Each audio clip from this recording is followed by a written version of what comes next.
Olá pessoal, tudo bom? Eu sou o João Vitor e vou apresentar esse trabalho de microbiologia da Faculdade de Ciências Médicas de Minas Gerais. O trabalho foi feito por mim, junto com o Bruno Melo, o Fernando Lonardelli, a Giovana Brentari, Laura Vidal, Mariana Medina, Rafaela Bahia e Sara Tomazella. Então eu vou começar aqui lendo o nosso caso clínico para vocês. Eu recomendo para você que está assistindo esse vídeo para pausar para vocês poderem ler melhor o caso clínico com maior cuidado. Então, o nosso paciente LILS, de 5 anos, do sexo masculino, apresentou-se no pronto atendimento com queixa de vômito, náusea e diarreia nas últimas 24 horas. A acompanhante dele relata que o paciente ingeriu uma maionese caseira de procedência duvidosa, presente em um sanduíche natural há 2 dias. Ele apresentava-se apático e letárgico, apesar de que a mãe disse que ele é uma criança esperta, atenta e alegre. No exame físico, ele mostrou-se levemente desidratado e com a temperatura de 38 graus. Os exames de ouvido, nariz e garganta se mostraram sem alterações significativas, assim como a ausculta pulmonar e a cardíaca. Foi verificado também um abdômen flácido e sensibilidade moderada em baixo ventre. O pediatra solicitou hemograma, ureia, eletrólitos, urocultura e coprocultura. E aí então nós temos o resultado dos exames solicitados. O hemograma, o exame de ureia e de eletrólitos deram todos normais. A urocultura deu negativa e a coprocultura deu que a amostra enviada ao laboratório continha grande quantidade de muco e foi semeada em agar McConkey, XLD, EMB e Rectoin. Então, o que é a salmonela? A salmonela, na verdade, ela é um grande grupo de mais de 2.000 sorotipos de bacilos gram-negativos, que são anaeróbios facultativos entéricos da família Enterobacteriaceae. Ele é caracterizado por 3 principais antígenos: o antígeno somático O antígeno H flagelar e o antígeno VI de superfície, sendo negativos para oxidase e lactose, e produzem também o sulfeto de hidrogênio. Esse grupo de bactérias é responsável por graves intoxicações alimentares, que podem causar enterite, febre entérica, bacteremia, sendo um dos principais agentes envolvidos em surtos registrados em vários países, principalmente nos países subdesenvolvidos. A maioria dos sorotipos, eles são patogênicos ao homem, apresentando diferenças da sintomatologia em decorrência da variação do mecanismo de patogenicidade, além da idade e da resposta imune desse hospedeiro. Então, a salmonela ela é dividida em 2 principais grupos: a salmonela tifoide e a salmonela não tifoide. No grupo da salmonela tifoide, os representantes são a salmonela tiffi e salmonela paratiffi. E o homem ele é o único reservatório desse tipo de bactéria. Ela não está presente na microbiota humana e a transmissão é via água e alimentos contaminados com fezes. Já a salmonela não tifoide, ela é o restante dos sorotipos de salmonela. E eles são transmitidos do animal para o homem, principalmente em alimentos manipulados inadequadamente e que foram contaminados. E aqui temos alguns dados da epidemiologia dessa doença, em que as salmonelas não tifoides constituem uma das principais causas de diarreia no mundo todo. A carga global de gastroenterite por salmonela não tifoide foi estimada em cerca de 94 milhões de casos, principalmente de origem alimentar, como foi dito antes, e cerca de 155 mil mortes por ano. Mas como funciona o mecanismo de patogenicidade dessa bactéria? As espécies desse gênero elas atravessam a camada epitelial do intestino e alcançam a lâmina própria, que é a camada na qual as células epiteliais estão ancoradas, onde elas vão se proliferar. Elas são fagocitadas então pelos monócitos e macrófagos, resultando em uma resposta inflamatória, que é decorrente da hiperatividade do sistema retículo endotelial. Ao contrário do que ocorre na febre tifoide, nas enterocolites, a penetração da salmonela fica limitada à lâmina própria.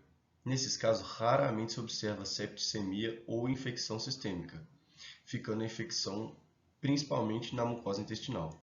Essa resposta inflamatória, que foi mencionada, está relacionada também com a liberação de prostaglandinas, que são estimuladoras da adenilciclase, o que resulta no aumento da secreção de água e de eletrólitos, provocando uma diarreia aquosa.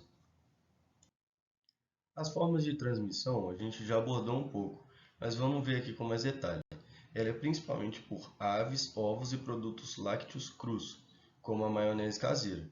Como a gente disse, é basicamente por via alimentar, o consumo de alimentos infectados com fezes de animais contaminados com a bactéria ou contato oral com a mão que toca em animais infectados e não foram higienizados.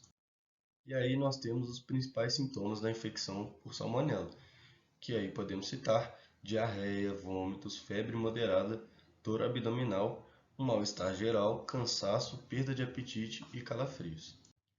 O diagnóstico da infecção ele é dado a partir do isolamento do agente nas fezes ou no vômito, ou ainda em amostras dos alimentos suspeitos consumidos, caso ainda estejam com a posse desses alimentos. As fezes elas devem ser coletadas durante a fase aguda, antes do tratamento com antibióticos.